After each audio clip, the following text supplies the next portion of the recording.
All right, anyone here from the council that wishes to address the council, step forward, state your name and address for the record. I'm just going to remind everyone kindly that we have a 3-minute limitation. Thank you. Well, good evening, and before you start my clock, I would like to thank all those dedicated individuals that are plotting the streets and working hard to do that. Although I disagree with the decision that was made that not to declare an emergency, City of Dearborn Heights declared it. They posted on social media about 8 p.m. that they declared emergency. We know about the snow coming in. Yeah, but I don't think Dearborn Heights has a leaf pickup program. I highly doubt they do. I mean, they barely do their snow. We're pretty good with our services, but I understand what you're saying because my parents and quite a few people had the same concerns that you did. Can you kindly state your name and address for the record? Again, okay, sure. Adib Mozib, 14217 Lansing. So I'm here to raise some concerns and ask some questions. I've been trying to come to the city councils, but with busy schedules, it's not always possible. So one of my concerns was the city did not declare emergency. That has been addressed. We also, I have a concern regarding a stop sign that was removed from our neighborhood on Barkley and Schlaft. That stop sign is the only stop sign between Michigan Avenue and Prospect for that block to connect it to to Gear Park Elementary School. So kids that walk in the morning to the school now need either to go to Michigan Avenue or Prospect. Was it removed by the city? It was removed by the city. I spoke, previous to this meeting, I spoke to the chief, and he said there was a study that was commissioned by the council to do this study on stop signs. I'm puzzled why we need to remove stop signs and add stop signs. That's another thing. Because especially in our neighborhoods, now with a new banquet hall that is added to our neighborhood, we will have more traffic. And especially those traffic that come because of that banquet halls. What banquet hall? Vintage Bale. Yeah. It hasn't opened yet. Yeah. Yes, but it's coming in, and weddings and people with weddings and driving that we now in East Dearborn is known that people drive crazy when they go with weddings to the weddings, and that's a concern that I have about removing the stop signs. The other concern I have is we have a dead tree in our street that's been dead for 4 or 5 months. City was notified, nobody did anything. A couple weeks ago, a branch fall to the street, blocked the traffic. Police was called. They came and removed it, but the tree's still there. So my concern overall is what's the address where the tree is? It's close to my house. I mean, But that doesn't, that's not going to get you results. How about I do this? You're going to provide your phone number and contact information to Ms. Freeman, and she's going to communicate with you in the appropriate department to identify whether that or not that tree needs to be removed. Okay. So we have an arborist, and they look at it. If the tree's diseased or dead or there's a problem, it's removed. If it's not, it will not be removed. That's the rule. So he will determine whether or not it does have disease, or if it's diseased or not, or if there's an issue with it. Go ahead.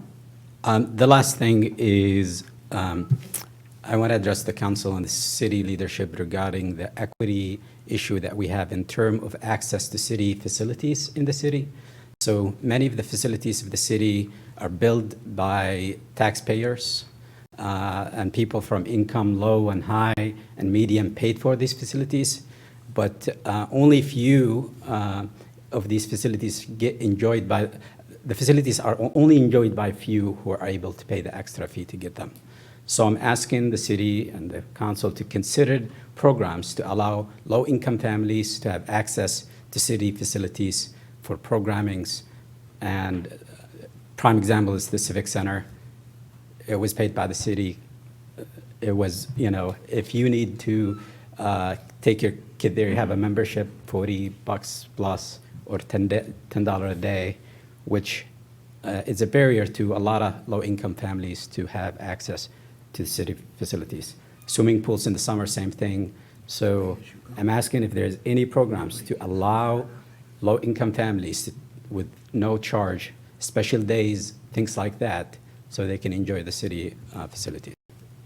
All right, thank you, sir. And I look forward We're to looking- work If you with could give your anyone that is willing. information, yeah, if you could give your information, and then I would be interested in learning more about that stop sign that was removed at Barclay and Schlaff, if we could get some information on that, and then we could respond to your question on that item, okay? If you want to give your information to Laura. Thank you. All right, anyone else here that would, yep, step forward, state your name and address for the record, please. Nasser Al-Kahali, 5 Barclay Court.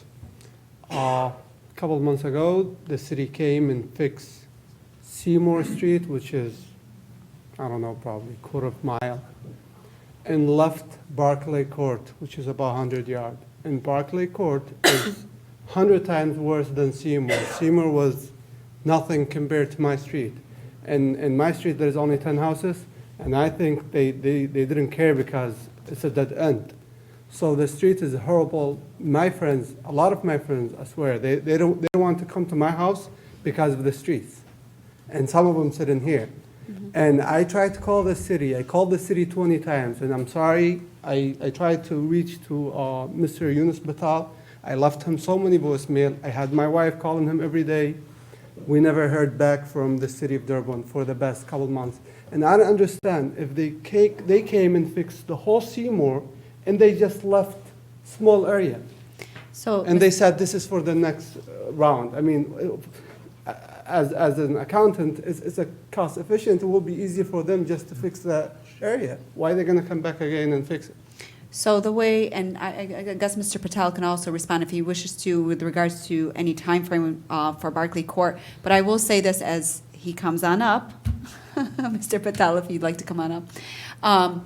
So the state, I believe it's the state, not federal, but state has a PACER system that we use as a guideline in terms of determining when streets will be replaced. And so they're on a rating system, it's called PACER, and every street is rated in our city. And based on that, that's how they create a schedule of when streets will be replaced or repaired. Mr. Patel. Yunus Patel. So we have two programs on street fixing, pavement patch repair. That's we take care of all the concrete patches. Other one is asphalt. And if you check it, Barclay Court is asphalt street, so we have to resurface it. That's a different scenario. Seymour is, I believe, pavement, concrete pavement. Different contract. And those comes under patches. So the two type of repair we are doing it, pavement repair and asphalt resurfacing. So I can get back to you on Barclay Court. I understand, but what drove me crazy, not just me, even the people who live in Seymour, they were surprised how they came to fix in Seymour and left Barclay Court. They tried to batch Barclay, but they couldn't. It's so many holes that they can't. Mr. Al-Kahali, is Yes. it? He was explaining that there's I two different. totally understand, Okay. yeah, I'm sorry. But that's why. That's but why you- I was like, I know, but what's you're going asking on? the question, he's telling you why. Yeah, It's and two- now I understand. It's I mean, two different it's products. two different products because Yeah, so when you said accounting and efficiency, it's inefficient because it's, the way they did it was efficient. It's two different contracts. It feels bad because you look next door, Yeah. and his is done, yours I know. not. But Yes. reality is, it's exactly the way it should be done because it's two different products. And Well, I don't Mr. know that. Patel, Yeah. when you respond to Mr. Al-Kahali, can you let us know in terms of when that street is scheduled for? Give me your telephone number. Oh, actually, you could give him the telephone number privately. Thank you. We don't want residents calling Thank you you. and telling you they love your jacket and your glasses. All right. Anyone else here from the public that wishes to address the council, please step forward, state your name and address for the record. Hello, everybody. My name is Faisal Kelly. Hi. I'm here for Address? 14327 Robertson Street. Two things. One, I echo what Adib Moazib was saying regarding the stop sign that's between Michigan Avenue and Prospect. I don't see a reason why it should have been removed. I don't understand what's behind the study. So if you guys could look into that again. My main complaint, though, is And by the way, one of the things I'd be interested in learning about that, Chief, is if it was taken into consideration, the fact that there's going to be a community center that's down the street. Maybe, I don't know if that was considered or not. Go ahead, Faiz. Thank you. My main complaint also for tonight is I have a curb in front of my house that's, I think, beyond the ordinance of 7 inches. So I think it goes probably 8 or 9 inches. And it's Eunice, really- you might want to listen to this one. And it's been ruining all the car rims and everything, and at this point. So I there's a don't curb in front of your home? Yep, at 14327 Robertson. Robertson? That stretches for that between Prospect and, I can't remember the name of the other street. But it's a small stretch, but it's a large curb, and if they can at least round it, they don't have to remove it completely, but kind of round the edge so it doesn't really damage the vehicles. All right, if you want, you can also go out there and speak with Mr. Patel. Thank you. And then he'll get back to us too on it. Thank you. All right. He's going to come out back here and tell you guys.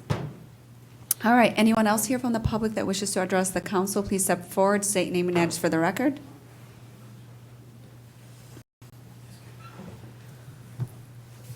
Good Trustee evening, Moses. council members. Hello. 4400 Charles.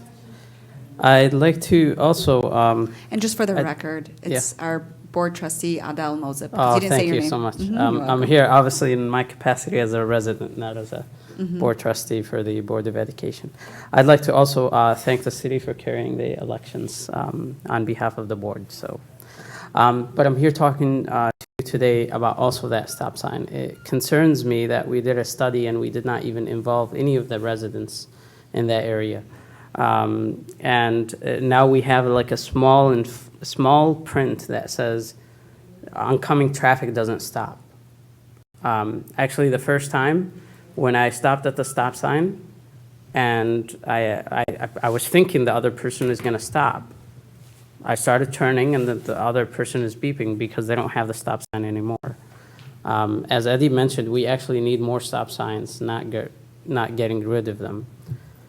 In addition, in that same area, we've been promised a traffic light or some kind of alleviation for the area on Schaefer and that intersection that has been resurfaced and redirected. Fortunately, people are still turning, and that's also a violation. They're still turning from Maple and going to Schaefer, which they should not be doing. It's redirected to be one way.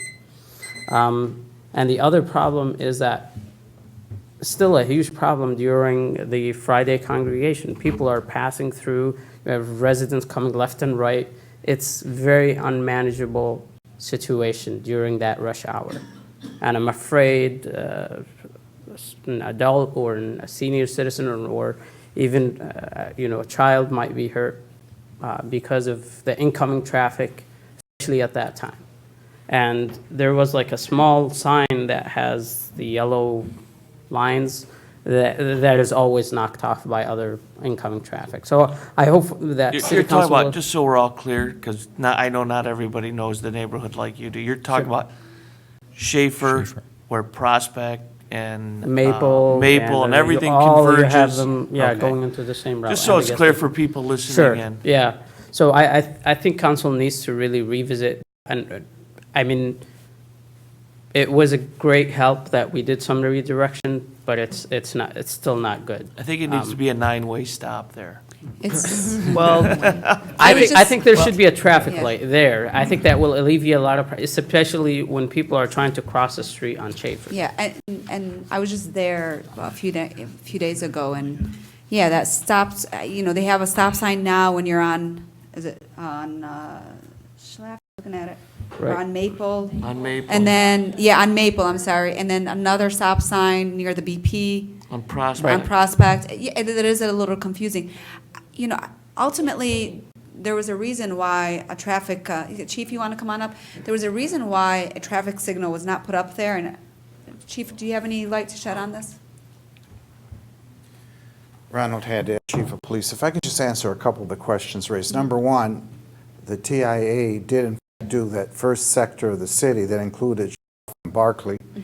And out of that sector, they recommended that 2 stop signs be taken down throughout that whole area. They also made a recommendation in about 20 corners for no parking and/or some crosswalk lining that would help that. We're going to continue to monitor that Schlaff and Barclay. We took a speed test before. We're going to wait till after winter and do it again. I think that it's foolish to pay TIA the money that we pay them and at least not take the recommendations from the engineering side of the house. And I understand how you feel about the stop signs. So we will take back the additional information about the new banquet hall going in there, but we're watching it closely. Second of all, we do send out letters to everybody on the respective blocks where the sign is going down. We have a town hall meeting, and we also then let everybody know by Nixle and all mass media about the change of the stop sign when we in fact take it down. And our good sergeant sitting back there, he goes out on the block and he puts up a temporary warning sign that something has been taken down. So we try to spare no pain in educating the community as to what's happening there. And maybe we have to do a better job with notifying them.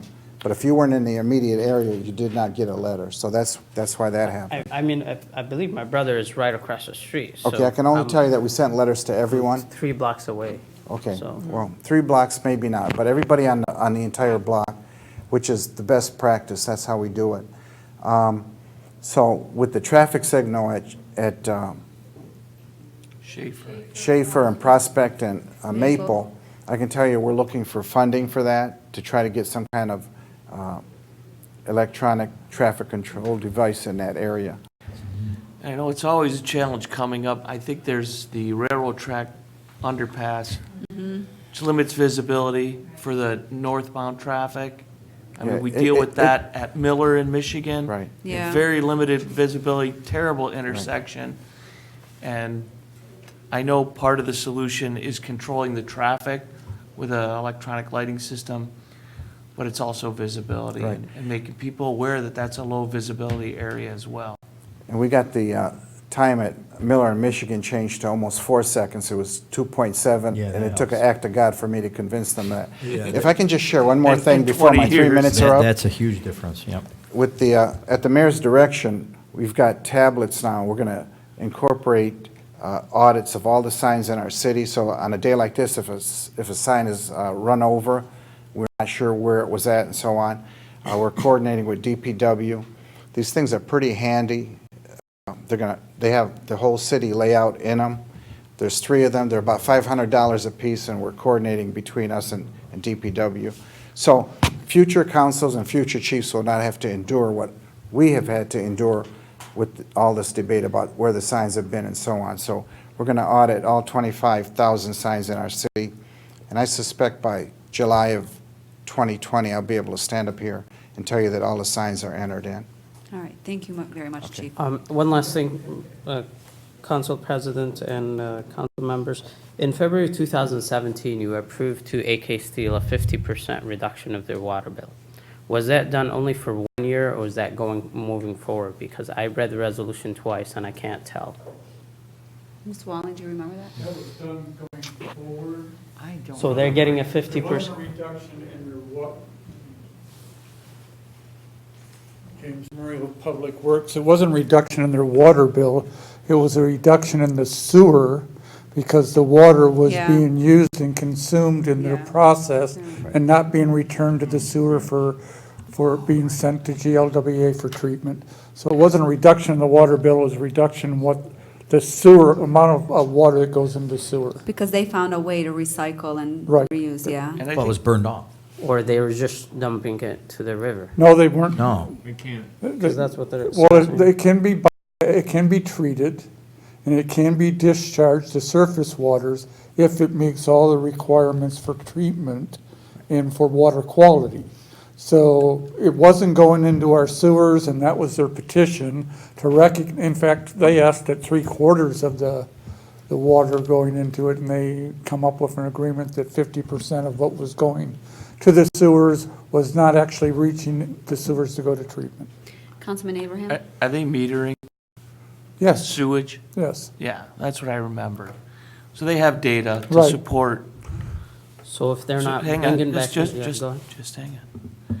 So in most cases, when billing goes out from the water and sewer department, the sewer in almost every case is calculated from the water usage, Yes. residentially, commercially, industrially, unless it can be proven otherwise. And this is one of the rare exceptions That's correct. that met the criteria for the sewer department to acknowledge the private meter sewer volume compared to the public Water. meter Right.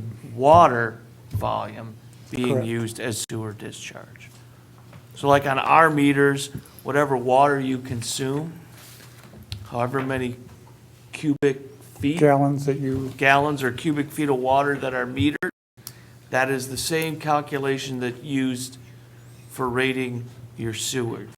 In this case, it was proven by data that our estimate off the water bill was not reasonable in this specific case. that's correct. So they're not using the city's sewage service, is that what you're saying? They're They using are, less but of it. they're metering what goes into the sewer, which is unique. They privately pay for a meter going into the sewage, and we've reached an agreement That's how based we on the rate data it. they've Because the provided petition is. to adjust the usage of the sewer from that 100% water. 50%, right. That's correct. All right. Still very Thank you, confusing. trustee. Thank you. All right, anyone else here that wishes to address the council, please step forward, state your name and address for the record. All right, it was a nice, long night with all of you people. Have a nice evening.